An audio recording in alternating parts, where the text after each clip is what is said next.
Hi, everyone. Thank you so much for tuning into today's Author Talk series brought to you by the Library Speakers Consortium. The Library Speakers Consortium is a partnership of more than 400 library systems across the US, Canada, New Zealand, and Australia, with the goal of making Author Talks more accessible to communities of all sizes. I am Brandon Adler, your host and moderator in conversation with each of the amazing authors that you will hear from throughout our series.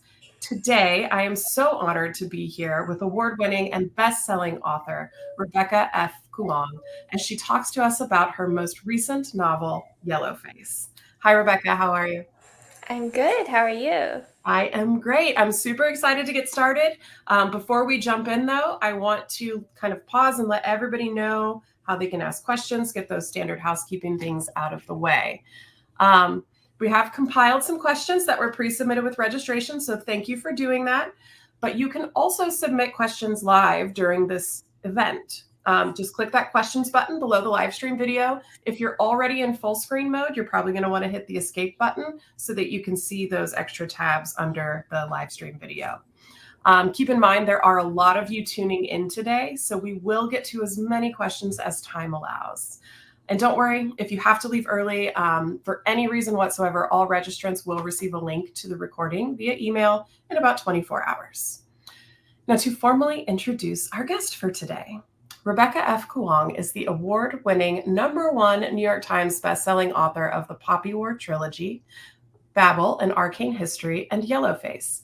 A Marshall Scholar, she has a master's of philosophy and Chinese studies from Cambridge and a master's of science in contemporary Chinese studies from Oxford. She is now pursuing a PhD in East Asian languages and literatures at Yale, where she studies diaspora, contemporary Chinese literature, and Asian American literature. Again, I can't thank you enough for being here. Welcome. Thank you. I'm happy to be here. So with that bio, it begs a lot of questions, but Michael Lee already beat me to the punch. Michael Lee says, how in the world do you balance graduate school and such amazing writing with your literature? It's actually been really hard the last few years. I think in college, undergrad, you can kind of half-ass your classes and your final papers, and I was writing a lot more then, but it's taken me much longer to write my latest book, Catabasis, just because all of my time is now spoken for. I'm always in seminar or preparing to teach. Graduate students are both students and teachers, so we have a double workload. And this year, I spent all of it studying for my qualifying exams, which in my department are this really important halfway point in the program where you read close to 200, between 150, 200, like full books across 3 subfields, and then take a 90-minute oral exam at the end of it where you have to demonstrate mastery of all of those books. So it was a very stressful reading and studying process. And there were whole months when I couldn't write at all. And that was very frustrating to me. So I find that balancing things actually gets harder and harder as time goes on. Of course, the upside is that the ideas cross-pollinate, and I'm always so inspired by things I'm reading about for class or exchanges I have in seminar discussions. And I think this lets me generate stories that come from sources that nobody else is looking at. But man, it's difficult to do everything and have time to eat and sleep. Are you working on dissertation yet? I am taking a break this month because I'm getting married in 10 days. And then I'm going on my honeymoon. And after I passed my qualifying exam on April 29th, so it wasn't even a full month ago, my advisor said, you've earned it. You should take a break this summer, do something else for a while. So I'm going on the first proper holiday I've had in a long time. And then I'll come back and submit my prospectus, which is like a proposal for the dissertation. And then I'll be writing the dissertation. That's amazing. Congratulations. Thank you. That's so exciting. Well-deserved break for sure. And that's going to be a lot of fun. So with all of your graduate degrees, especially getting into your PhD, it's heavy in writing. So when and how, Amy from Buck County Free Library wants to know, when and how did you decide that you wanted to be a writer? Was it academics first, or was it much sooner than that? Um, I am actually really curious how other writers answer this question because I have never met anybody who had a clear answer for the moment when they Mm, knew they wanted to be a writer. Everybody I know who writes has just always written. It's a compulsion, it's a way you make sense of the world, it's a hobby. And then one day that hobby and vocation turns into a professional career.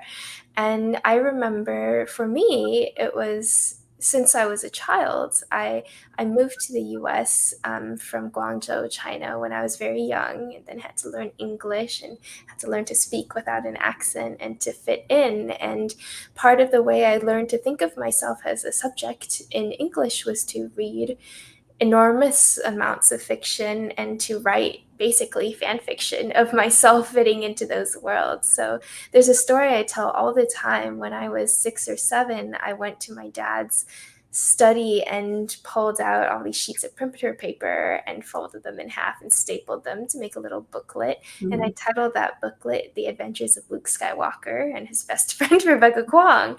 And I was drawing pictures of myself and Luke Skywalker, and I just did this continuously through middle school and high school. I was always writing scenes, very rarely entirely original fiction. It was always inspired by something I was reading, and I would write myself into that. Mhm. Um, then I got to college and I took a gap year in between my junior and senior years. I was majoring in economics at the time and realizing that I absolutely hated econ.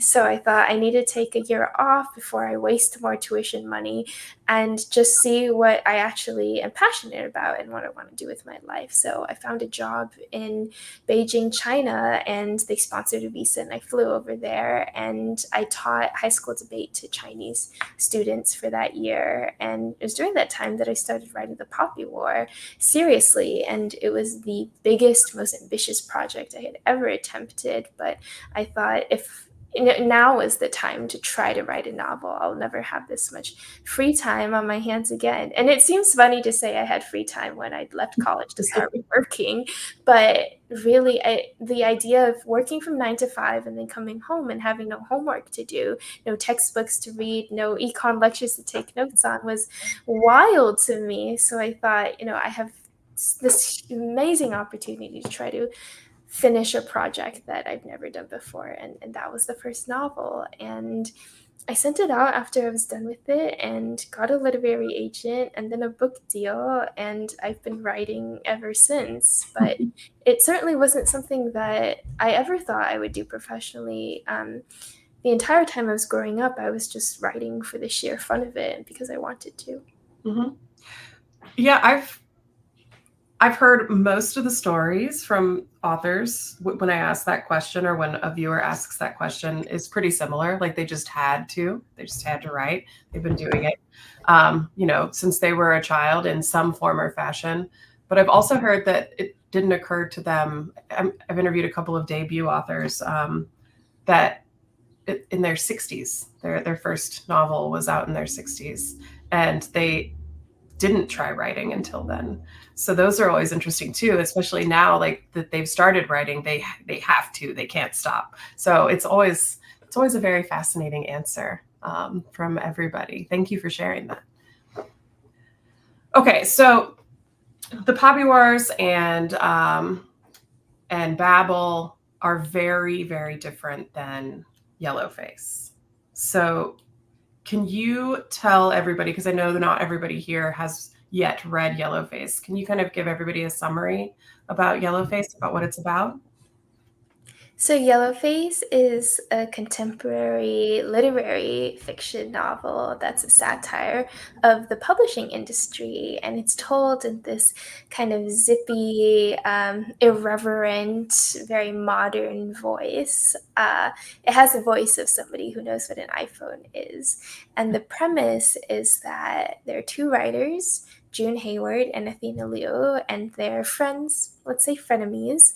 And one night they're hanging out, getting drunk, and Athena chokes to death on a pancake and dies in a freak accident. And June finds her unpublished magnum opus, a manuscript about Chinese laborers in France on the front during World War One and their untold history, and decides that she will steal Athena's novel and publish it under her own name, all the while pretending to be Asian American by publishing under the pen name Juniper Song. And everything only gets worse from there. Yeah, it certainly does. Chloe, Chloe from Timberland Regional Library says, "Why did she have to choke to death on a pancake?" I think I've always had a fear of choking. It's very irrational because, it's not a thing that happens all that commonly to adults. We know how to chew our food and swallow it.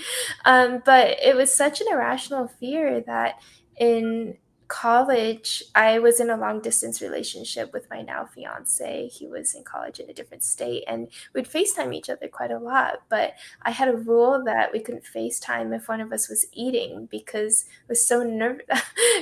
My exact logic was, I'm so funny that he's going to start laughing while he's eating and choke to death, and I won't be there to save him. So he needs to eat when we're not talking. I love that story. Thank you. Diane from Upper Dublin Library says, "Is there a particular moment or event that inspired you to write Yellowface? Because it seems very personal about the publishing industry. And I did once hear you describe this kind of as your gremlin novel. Can you elaborate on that?" Well, there were so many experiences that I had just as a woman in this industry and a woman of color. But when I started writing Yellowface, it really wasn't to vent or work through personal grievances. I wanted to take a more structural approach to some things that I thought were needed some reform in the industry. And the immediate historical impetus, it feels weird saying historical about the year 2020, but that was now 4 years ago. Mhm. And what happened in the summer of 2020 was that there were a lot of protests about racial inequality and representation all over the US, across many different sectors, not just in publishing, but I've actually written papers about this since, so I've gone and found some of the headlines, and there was all this news about how publishing had reached a tipping point about race, that Big Five editors were now thinking a lot more about how to diversify their lists and make them more inclusive and to uplift marginalized voices. And a lot of promises were being made. New imprints were being opened, editors were being hired, and new authors were being acquired in these big flashy deals. And all of us authors were really hoping that this would lead somewhere, that the industry would meaningfully have reformed. But even as early as January, February 2021, which is when I started brainstorming Yellowface, it became clear that these promises were really quite superficial and performative, and there would be no follow through. So Yellowface was inspired by the question of, well, where exactly are the fault lines in our industry, and what would it take for publishing to change in a meaningful way? Mm-hmm. And why do you describe it as kind of your gremlin novel? Was it because it was written during COVID? I think that in 2022, early 2023, there was a whole spate of novels that you could tell were lockdown novels because they were written in a voice by someone who clearly was not in sound state of mind when they wrote it. They all seemed, and also because of the publishing schedule, 18 months later, that's when the manuscripts come out. But there are all these novels that sounded like the author was alone, alienated, isolated, depressed, Mhm. eating Greek yogurt out of a tub at 3 a.m. in front of a screen because that's just how lockdown life was. And Yellowface was mine. So I think that's why it sounds so different from my other work. It is just this kind of desperately unhinged voice. And I haven't been in that mental state for several years now, and I hope not to return there. We did get an anonymous question that says, how do you see a path forward in the publishing industry amidst some of these equity and access issues that you highlight in Yellowface? I think the news has been discouraging for a while. I mean, first of all, this whole conversation about AI and what it's going to Mhm. do to authors' rights is discouraging and frustrating. And then just today, I saw a headline about how a major publisher had let go of two of its senior editors, one of whom had published Chain Gang All Stars, which was, I think, a National Book Award finalist this Yeah. year. And the argument was we need to cut costs. But this editor had been brought on because the publisher had made an explicit promise that it was going to start caring about Black voices and bring in Black talent. So, the industry says a lot of things about its priorities, but it's all about the bottom line in the end. Mhm. And I think I mean, this isn't to say that it's like all bad through and through, right? There are so many people at publishing houses, the people I work with, the editors, really the junior level employees, the marketing folks, the publicists, the editorial assistants. These are people who work on books because they love books and they love authors and they love reading. They're certainly not doing it for the money because they're all underpaid. And I think one huge first step would, first of all, for everybody else to unionize, but also for those unions to leverage their collective power into better entry level salaries and better benefits for people just getting started in the industry. Because like we have to acknowledge the fact that the reason why publishing houses publish the same voices and faces over and over again is because it's the same type of person in acquisitions meetings. The composition of who's in the room hasn't meaningfully changed. And that won't change until it's possible for different types of editors and publicists and marketing folks to get in the door. But New York City is basically unlivable on the entry level salaries they're offering. So I think change starts there. Yeah. I think those are all very good points and good suggestions. Okay, so Nolani from Snow Isle Libraries is saying that they would like to ask about the ways in which you reflected yourself in the two main characters, Athena and June, if at all. Nolani says, was Athena at all based on you? And in constructing a main character as dislikable as June, what parts of that came from a dark twist on thoughts or insecurities from yourself, or was June entirely based on outside sources? Oh, I think I have a lot more common in June than I do with Athena.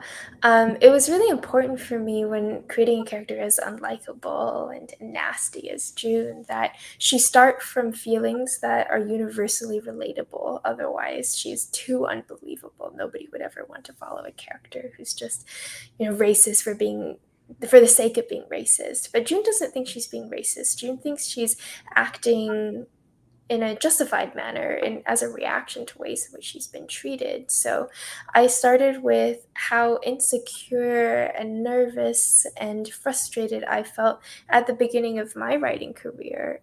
The Poppy War didn't do very well when it first came out, and I thought it had tanked and that my career was over and that I would never get a chance to tell my stories to the world again. And so a lot of June's feelings that she expresses in the first half of the book, where she says, it feels like publishing is rigged and it feels like you can just pour your whole heart and soul into a book and the industry can just crush it, and that you can put the story out in the world and nobody will ever care and you'll just be screaming into the void.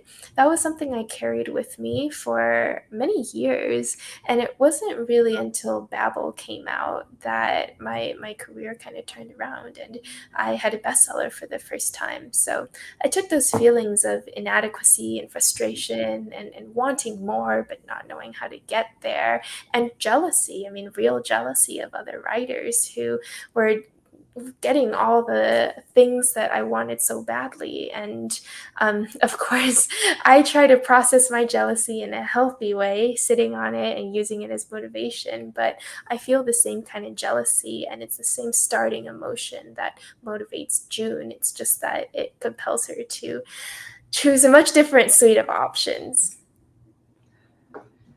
It's very brave to share that not only your vulnerable experience at the beginning of the publishing industry, but even to like talk about how you did have these overwhelming feelings of jealousy, especially as it pertains to that reflection in June, because she was also very angry about it.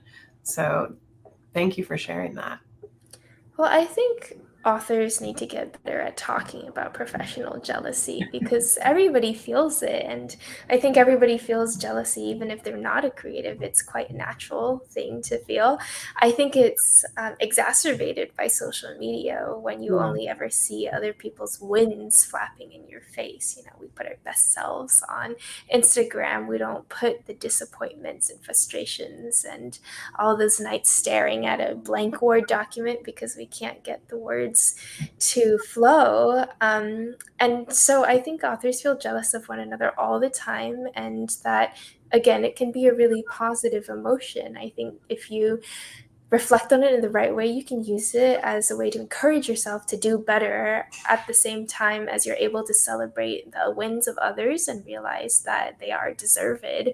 But June lacks a community that she can vent to, and she lacks people to help her process this very natural and universal feeling. And that's why in her, jealousy turns inward and then Mhm. explodes outward in these like really awful choices. Yeah. Yeah, surprising even. Barbara from Wellington County Library says your writing fame trajectory seems similar to Athena's. Was this intentional? It made the character feel more real to me either way, even if it weren't intentional. Oh, I'm glad the character felt real. A lot of people ask me this, and it feels like we're retconning history because the truth is that none of the Poppy War books were ever bestsellers. Again, the first time I ever had a New York Times bestseller was with Mhm. Babel, and it felt like my career was kind of running into the ground when I was working on those books, and there was a lot of fear and desperation. And I think it's only after um, really the last 2.5 years that my career's kind of taken off and Mhm. had a trajectory that looks more like Athena's. I'm actually grateful for this. I think one of the aspects of Athena's warped personality, really her narcissism and egotism, is that she had the Cinderella story of overnight fame. She went from being an unknown college student to this nationally and internationally famous best-selling author, and there was no growth period. There was no chance for adjustment. She just skyrocketed into this rarefied space. And I think that really messed with her head. It has clearly made her kind of nasty to her own friends and difficult to be around. But I think a situation like that can also be really isolating because you don't know who to trust, you don't know how to talk to, you don't know how to present yourself. And I know a few authors for whom this has happened, and it's always really destabilizing for them. And I think Mhm. it takes them a while to get their heads together. But I had a much more gradual accumulation of my career, and it was frustrating in the early stages. But I'm grateful now because I was learning at every stage and getting used to what was new, but able to stay grounded and talk to people about new wins and new challenges. So when Yellowface came out and did quite well, I felt like I'd been preparing for this moment for years instead of just thrust into the limelight with nothing to say. Yeah. So what was your agent's initial reaction when when you sent them Yellowface? Oh, she was terrified of it.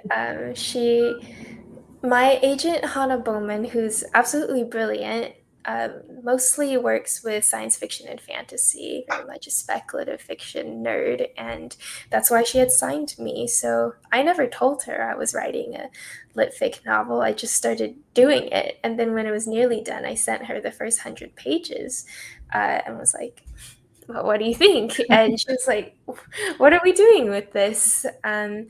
But fortunately, there are other very talented agents at her agency who do represent more of that market. And she took it to them to get second opinions. And everybody came back and said, well, obviously it's a risky book and it's very cheeky, but we do think there's a market for it. And you should try sending it out and see what happens. And of course, it was successful. That's great. with your original publisher, right? Yeah, everything I've published has been with HarperCollins. Yeah, excellent. Tam from Wells Turner Memorial Library. Well, Tam's question really gets to kind of the similarities and maybe even perceived dualities of the two main characters, Athena and June.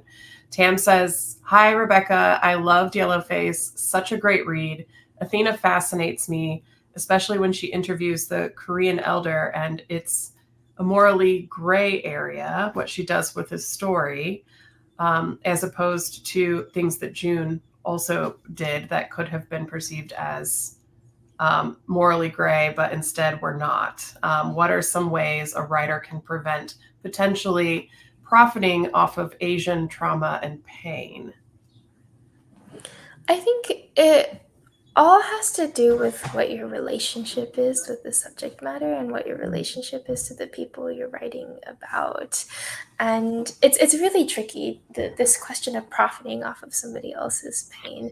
It's not like a story is a like natural resource that can be depleted, right? We hear a story or learn of somebody else's experience, and if we're good writers, then we're putting our own spin on it or repurposing it for the sake of this story. It's really lazy writing, actually, to just hear somebody tell you about something they went through and then transcribe it word for word. So all writers do this, and the best writing is built on a careful reflection and a collection of both one's own and others' painful experiences. And yes, there's a lot of profit involved. And I don't think that's morally bad. I think authors should be compensated for this work of listening to stories and turning it into a work of art. So I think it's less about a boundary that you can't cross creatively and more a question of interpersonal ethics, right? If somebody told you a secret or something traumatic that they'd gone through, clearly in confidence, then it's not that you would be a bad artist if you turned that into a story. You'd be just a really, really bad friend. And in many cases, Athena has acted as a horrible friend because she's only thinking about what she can mine for her stories. And she stopped thinking about the fact that, aside from being a successful author, she has obligations to those around her. Mm-hmm. And we learned that she was uninterested in giving back to her own community. Yeah, I had lots of fun writing the scenes about how rude and cruel Athena could be to up and coming Asian American writers who reach out to her for guidance.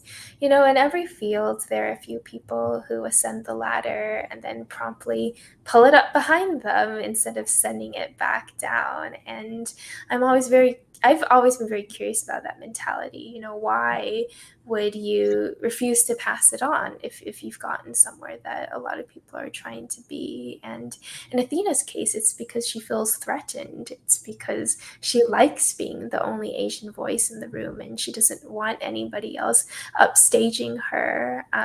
The happy truth, however, though, is that if most of the Asian American authors I've met, there's this recognition that this industry is harsh enough as it is. So the only way to really make it is to link our arms and to, use our elbows to create more space for one another. But Athena's mentality, certainly, I've seen before, and it certainly exists.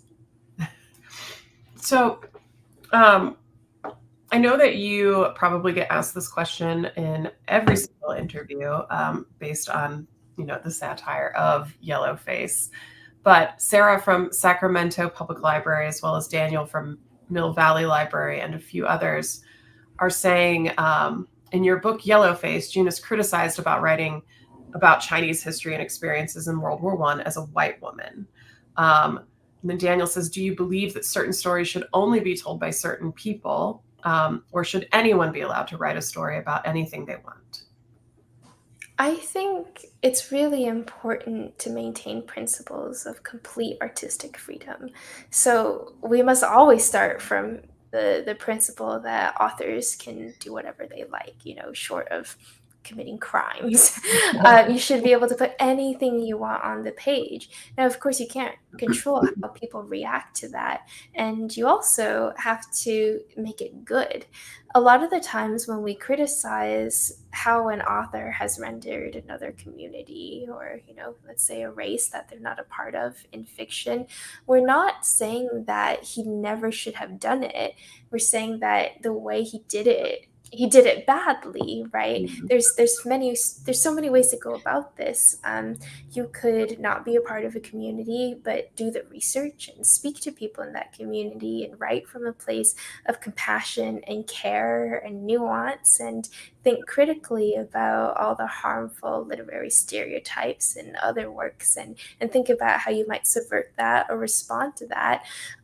Or you can just be lazy and reproduce a lot of racist tropes. And a lot of the time, people do the latter. And it was never about the fact that they weren't pre-qualified to write about somebody else. It's that their craft was lacking in effort and skill. So I think it's a craft issue. It's an issue of what the text does, and it's not an issue of who's allowed to write what, because I think it gets us into really tricky and dangerous territory when we start allowing people the authority to declare who's qualified to write what kind of story. I think that is a slippery slope, and oftentimes the people who pronounce themselves the arbiters of who's authentic enough, who's qualified, are really doing it for self-aggrandizement and personal clout. Tracy from Glastonbury, Connecticut is asking, in your books, the anxious, incredibly talented, but narrow and morally ambivalent white female characters like June Hayward and Letty Price are intriguing. They inspire both rage and pity for me. Can you talk more about how you've conceptualized characters like them? Well, I've already talked a little bit about how I came up with the core of June's personality. I started with a Right. lot of my own emotions, and then just asked, if you also happen to be a little bit racist, how would you take this and run in the worst direction? In the case of Letty, a lot of my characters are composites of other people more so than based on an actual person that I've known. But Letty really was inspired by a particular person I met at Oxford. And I was just so baffled by her because she seemed to have these blinders on when it came to talking about anyone else's suffering or political demands that were not hers. And it was really, really difficult trying to be friends with her and make her understand that a lot of her friends were suffering in a way that she just could not see. And I wanted to get at the paradox or the contradiction of a person who professes to love their friends so much, to professes to, that she would do anything for them, but at the end of the day snap right back into this position where she refuses to acknowledge any form of reality that differs from her own. It's really hard to be friends with that kind of person, and that bond that the rest of the Oxford Four feel with Letty, because it is a true bond. They do care deeply about her, and that's what makes the betrayal hurt so very much. Thank you. Gerberg from Indianapolis Public Library says, can you discuss the research process behind depicting the complexities of racial identity and cultural appropriation in the novel, which might still kind of get to a little bit about what you were saying about June. But Gerberg continues, Yellowface tackles sensitive topics such as racism and representation in the publishing industry. So how do you navigate portraying these themes with nuance and authenticity? Honestly, one thing that I tried not to lose sight of was that it's okay to be funny and it's okay to say the wrong thing. I think when we're talking about complex issues like identity and marginalization and inclusion and racism in publishing, everybody is so concerned with presenting like they know everything and not putting a foot out of line and saying all the right things so that don't get into trouble, that we end up having really lukewarm and boring conversations that boil down to all voices matter, we respect everyone, etc. But if I've learned anything from my studies in ethnicity, race, and migration, it's that it's impossible to talk about any of this stuff without just being really messy, and you will say the wrong thing and you will express the wrong opinion. But it is that kind of boldness to venture into uncomfortable territory that generates a productive discussion. There's a feminist theorist named Cherry Moraga, and in the introduction to The Bridge Called My Back, she has a line that goes something like, we have to talk because this silence is killing us. And she's really encouraging us to talk frankly and speak about all the ugly issues that we'd rather sweep under the rug. So with Yellowface, I thought, there's a way that I can write this that gets me into trouble with pretty much everybody who reads it and creates quite a polarizing text. And there's a way to write this that would be so boring that nobody would read it. So I chose the former, and characters are always shooting off at the mouth and expressing pretty insane hot takes. And I generate a nuance by having a multiplicity of different perspectives that are always clashing, and I'm trying to point out those places of tension that are paradoxically productive and generative points. So that's how I tackled, that attention to authenticity and care by letting my characters say the irresponsible and wrong-headed thing. So, Eliza from Cuyahoga County Public Library, this is kind of a long question, so bear with me.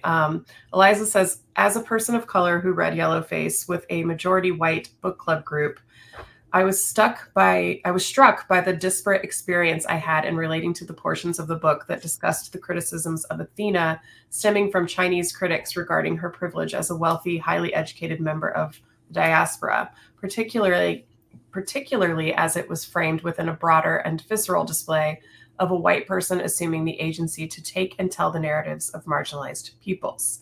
Often these discussions feel like discussions to be had within a group, and publicizing these conversations for public consumption can feel tricky, as we can often lose control of the narrative. Regarding the discussion of intergroup privilege and agency over our own stories, is there an effective way to publicly platform in-group discussions about disparate privileges that would be accessible to wider audiences while maintaining the delineation between these in-group discussions and broader discussions about privilege, oppressed groups, etc., within society at large? Well, sometimes it shouldn't be an in-group discussion. And yes, it's true that Yellowface reads on multiple different registers. There's a layer of the story that is more accessible if you are Asian American and you're familiar with some of the criticisms that are launched at Athena and those debates. But really, what I'm trying to do here is to shift the focus away from race and onto class. And that's been an ongoing concern of mine in a lot of my scholarly work and in my fiction as well. This pops up in Babel. Sometimes we're so focused on race as a dividing factor that we forget about class lines, which might cut in ways that are perpendicular or in just messier ways to the ways in which we categorize people based on, how they look. And in Yellowface, I try to make the point that no, not all Asians are the same, and Asians don't have the same experiences or move through the world in the same way. And the subjects that Athena writes about, which are often politically disenfranchised and downtrodden and really oppressed and suffering subjects, live lives that are very, very different from the life that Athena has lived. So I wanted to trouble the question that Athena has more authority to write about these subjects by virtue of sharing a race with them if they belong to completely different class groups. Mm-hmm. So you mentioned, I mean, we've mentioned Babel quite a few times. We're getting a lot of questions about Babel, and Derek's in particular. He says, I absolutely loved Babel. Thanks for writing it. I'm intrigued by the theme of translation holding a kind of power, both in your novel and in our world. Why was the act of translation and the things that are lost when we translate from language to language something you felt compelled to write about? And that still kind of relates to Yellowface, because as June has to go through the editing process, there are a lot of translations that were written by Athena, natural Chinese in Chinese, that had to get cut because people just wouldn't understand. So yeah. Well, I started working as a translator shortly before I started writing Babel, and I was primarily translating Chinese short fiction, science fiction short stories into English. And I thought, oh, this will be a cakewalk. I read and speak Chinese, I read and speak English. I'll just convey the story from one language to another. And quickly discovered that translation's really, really hard. And most importantly, there's never one correct way to translate a text. It all depends on context, it all depends on audience and the use. And it boils down to the fact that between any two languages, no matter how close they are, there is no perfect one-to-one correlation between words and phrases. And you always have to make choices about what to leave out and also what to add. The translator's presence is inevitably obvious no matter how hard they try to fade into the background. So at the same time that I was realizing how difficult translation is, I also came to think of it more and more as sheer magic, because if you think about it, it's insane that we're reading Aristotle today. It's insane that we're reading Dante or ancient Chinese poets and philosophers, or that we have the Epic of Gilgamesh. It's really astonishing that this ability allows text to travel across space and time and reach readers that they were never intended for, that the author never thought they would reach. So I already think that translation is inherently magical, and from there it wasn't difficult to make the leap to a silver bar that turns that effect, that meaning that is lost into translation, into a material magical effect. It seemed like a very natural magic system to me. Mm-hmm. That it does. Reading, yeah, translation is magical, and you put so much information in your footnotes in Babel too, which is pretty magical. Was that contested at all by your editors, the footnotes? We had a conversation for like a second about how annoyingly stylized we wanted to be, and then I won, and we leaned into the footnotes, and I had so much fun with them. Actually, so it helped me that Susanna Clarke's Jonathan Strange and Mr. Norrell had come out. Well, it wasn't recent, but I'd read it recently, and I was able to say, look, Clarke did all these footnotes, and they're brilliant and hilarious, so there's a precedent for this. Yeah, that was great. Renee from Sonoma County Library is saying, as an Asian American in her 50s, did you find younger generations of minorities are much more sensitive to appropriations? I think she's saying she's an Asian American in her 50s, asking if you found that younger generations of minorities are much more sensitive to appropriations. She continues, I find my 20-year-old much more sensitive and uncomfortable with what she thinks will be offensive. In your research, is this a generational awareness being taught, or is it at least in the ether somewhere? I think there's always a kind of generational split on political discourse. I remember reading through this anthology called Roots, which was published in 1973, and it's one of the first anthologies of Asian American history and activism and fiction. There's lots of different genres of pieces in this text, written by and for Asian Americans. And one of them is with the president of San Francisco State College, S.I. Hayakawa, who says that, so in 20th century Japanese American history, there's a distinction between the Issei, first generation, Nisei, second generation, and Sansei, third generation.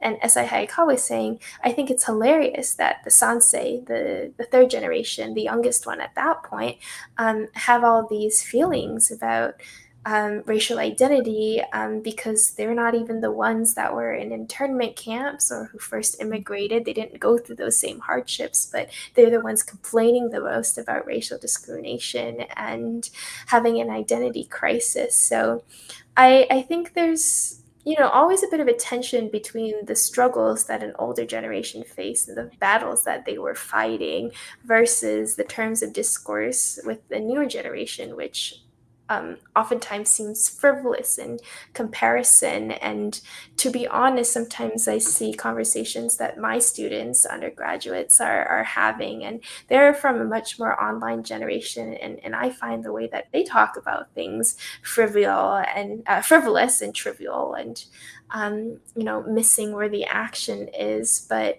a more generous way to think about it is that each generation is working with the set of problems that they've been given and coming up with a new toolbox of possible responses. And we're all united in this same fight. But that generational tension that the person who's asked this question is identifying is certainly there. And I would really recommend Hua Shu's Staying True, a memoir that won the Pulitzer Prize a while ago, that made me realize, the questions that my generation of Asian Americans is asking is not new. We've been asking these questions for decades. Yeah. I'm typing that down so that I can add it to our Staying True. So I can add it to our list of recommended books from authors. Thank you. Along kind of those same lines, Caroline Lee is asking, I watched the Tolkien lecture you gave at Oxford the other day, and you mentioned fearing the pigeonholing that comes with the label of diversity, where white authors are judged on the merit of their work, whereas authors of color are often judged by their ability to emulate the immigrant sob story in the style of Amy Tan. Do you ever feel like you're still being tokenized as an Asian American author who writes about Asian American issues in a mostly white industry? Certainly, and I won't go into all the details, but there's definitely a part of my reception that has more to do with the fact that I'm Asian than about the content of my work or my craft. But you can't really control how you're received or how people react to you. You can only control how you use your platform and what you put out into the world. So oftentimes I'll accept speaking opportunities, but refuse to just talk about race or my personal experiences. A while ago, I gave a lecture that was just about toxic female friendships and literary representations thereof and ugly feelings. And the point was that, I don't just talk about Asians. I talk about like a broad swath of topics in literary studies because that's what I am. I'm a scholar who studies literature. And I also try to engage with other canons and talk about craft in a way that is not particular to my tokenized experience and prove that that's not all I'm here to talk about. And it does get frustrating, but I think Asian American writers have been resisting their own pigeonholing for a long time. So I'm not the first person who has had to get up behind a podium and say, well, there's lots of other interesting things about me as well. Any particular mentors or idols that you have in mind?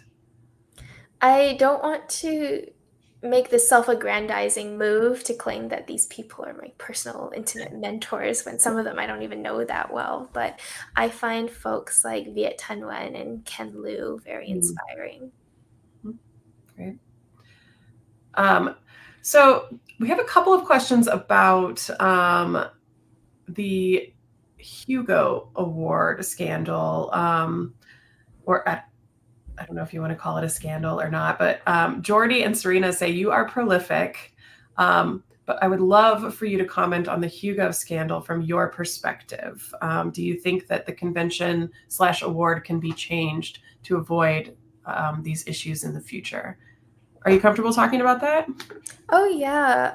The thing is, I just don't have a lot of thoughts on the Hugos, because I just don't think about awards very much. I think that it's really nice when they happen for you as a byproduct of the work that you're already doing. But anybody who gets too hung up on award season and campaigning for awards, etc., I think is expending their energy on the wrong thing. You should only ever be expending your energy on making your craft as good as it can be. So when that news broke, I thought, oh gosh, that's weird. And then I kind of just moved on. So I think I said all I said about the Hugos. It's disappointing and bizarre, but And for context, for people who didn't know, your book was deemed ineligible even though you had qualifying votes for the award. Right. So Babel had enough votes to be on the short list and would have rightfully been called or accurately called a Hugo Award finalist for Best Novel. And we didn't find out until months later that it was just taken off for reasons that still have not been given. And I don't know if we'll ever get any clear answers, but really, I've moved on. I moved on, 5 minutes after I heard.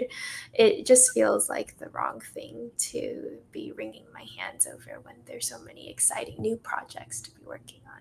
Sure. And speaking of new projects, we've had tons of people ask about whether or not there are any film or TV series plans in process, any options happened on any of your novels. So that is the one thing I can't talk about because things are happening and I have meetings quite soon. Actually, I have one on Friday, but I can't say more. Okay. Well, at least now the strikes are over, so things might move a little faster, and we'll have that news soon. Okay, so Martina from Ocean City Free Library saying, what advice do you have for a writer who's overwhelmed by the idea of writing their first novel? How can you make this process seem less monstrous? Well, first I'll give you a kind of silly bit of practical advice and then zoom out. And the silly practical advice is try writing in Comic Sans, the font, which is an inherently ridiculous font that only middle schoolers use on book projects because they think it looks cool. And I think a lot of writers sit down and get really anxious about the idea that, oh, what I put on the page is permanent and it has to be perfect and it's going in my magnum opus, otherwise nobody will ever publish my work. And the truth is that the majority of what we put on the page for the first time is terrible and you need to revise it. But it's much easier to revise a bunch of trash on a page than to revise a blank page. It's like trying to multiply and get something out of zero. So if you just write in Comic Sans and you allow yourself to get loose and free and just start putting ideas down and greasing that connection between the imagination and the fingertips, then you'll find that what comes flowing out of you is a lot better than you were afraid it might be. And then you have stuff to work with to rearrange and edit and revise. So that's the first thing. The second thing is a novel can seem like a very ambitious project, but you must remember that time moves in a linear fashion and that if you put a little bit of effort into the project every day, it builds up because that's how time works. Now, the average novel is about 90,000, 100,000 words, and 500 words is about 2 meaty paragraphs. Anybody can write 2 paragraphs on a good writing day. And if you commit to just writing 2 good paragraphs every day for 6 months, then you'll have a novel. So, and if you told anybody, oh, you can write a novel in less than a year, they would look like you were crazy. So your task every day is not to write an entire novel when you sit down. It's to write 2 really good paragraphs that will add up and over time become a collection of really good paragraphs. That's great advice. I've never heard the Comic Sans one. I like that. And at some point when you feel confident, you can switch back to whatever your Times New Roman. Do you start out in Comic Sans? I sometimes will write longhand, or what's the word I'm looking for? I'll write, on a page instead Handwriting. of yeah. Yes. Because my handwriting is already so ugly that it makes me respect the words less. We have Ariel from Teaneck Public Library saying, is there a genre you would like to eventually tackle? I think Cold War era spy novels are Mm. so much fun, but those books seem really hard to write. You have to get so much stuff historically accurate and do an enormous amount of research and then be really inventive with your plot. I love Jean le Carre's novels, and The Spy Who Came In From the Cold just has so many twists and turns that had my jaw like on the ground, and I don't know how you come up with that. Well, we're looking forward to that. On the same note, excuse me, Cole is asking any plans for another fantasy novel or series, which you do have one coming out next year, right? I have my next fantasy novel coming out in August of 2025, and I would say it's more Alice in Wonderland meets Neil Gaiman meets Dante. So it's Oh been my God, tremendous fun to write. sounds Very, amazing. very different from Babel. And then I have another fantasy novel on contract after that I can't say much about at this point. But I'm always happy to return to fantasy. It was my first love, and I always have fun playing around in that sandbox. But of course, every fantasy novel needs to be so different from the other fantasy novels because my tastes change and my personality becomes different. As for series, I don't have any planned right now. There are actually continuations of previous series that I'd be interested in doing one day. I think Babel is asking for a sequel, and I think the Popular Trilogy is asking for a prequel. But the trouble is that there's so many other books that I want to focus on right now. So it would take a long time before I went back to those worlds. Mm-hmm. And you said at the opening of the interview that you didn't have very much time and you have a book coming out next year. Always busy. Okay, the question that we get really the most is everybody's curious about who your favorite authors are and what you're reading right now that everybody should run out to the library to check out immediately. So I recently reread Kazuo Ishiguro's Never Let Me Go because I was teaching it for a course that I taught on developing voice and style through imitation. So I was close reading it for Ishiguro's use of narratorial voice, and it just blew me away. I mean, I loved that book the first two times I read it, but I don't know which reread I'm on, but it's certainly not the second, probably not the third. And I think that's as close to a perfect book as you can get. Do you reread books often? I don't reread a lot of books.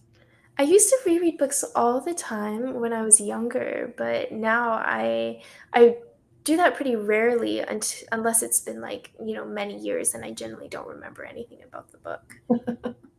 Yeah, I guess I did reread some books that I read when I was a child. I reread them as an adult, and it was read, of course, with a completely different lens, and it was kind of mind blowing. Like especially Madeline Leangle. Like everybody Yeah. had to read that when they were in middle school or something like that. Okay, I think the last question is going to come from Paulette. Paulette says, "Do you think social media has changed publishing for better or for worse?" Oh, it's certainly changed publishing a lot, but I don't think we can say it's definitively better or worse. It's definitely made it weirder. And I mean, by the numbers, it would seem that social media has only been good for publishing. I mean, TikTok drives sales like mad, and it's really encouraging actually to have this platform for mostly young people to get so excited about books. They're recommending them and encouraging others to read them. I think that that's so so cool, right? Anything that gets people reading, I love. On the other hand, there are lots of small changes about how publishing has encouraged authors to be really online that I don't like, because I think the more online you are, the worse your work is, because your attention is Mm. fragmented, and you don't have time to just work on the manuscript. And there are all these demands on, filming videos and being on TikTok, and that's just something that I don't like doing. It's not my skill set. It's not why I started writing. So I'm hoping that publishing can work through those hiccups, and that we learn to channel this like incredible tool for bringing readers together to get excited about novels, because that is a great force. But I just, I think there's better ways for it to manifest than requiring that authors get on Book Talk. Is that becoming like contractual? How do you require? I don't know about Book Talk in particular. My contracts don't have social media provisions, because I just absolutely could not do it. Yeah. Because I need to be able to focus on the book more than anything else. And if I want to be completely offline for a month, then I need the right to do that.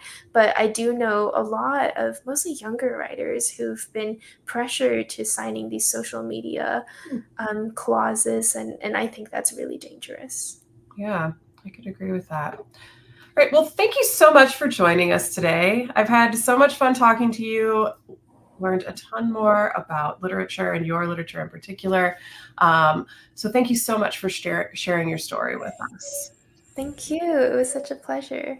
With that, I also want to extend a huge thank you to all of our viewers for tuning in to the Author Talk today. Without your support, none of this would be possible. So we thank you for choosing to spend your time with us.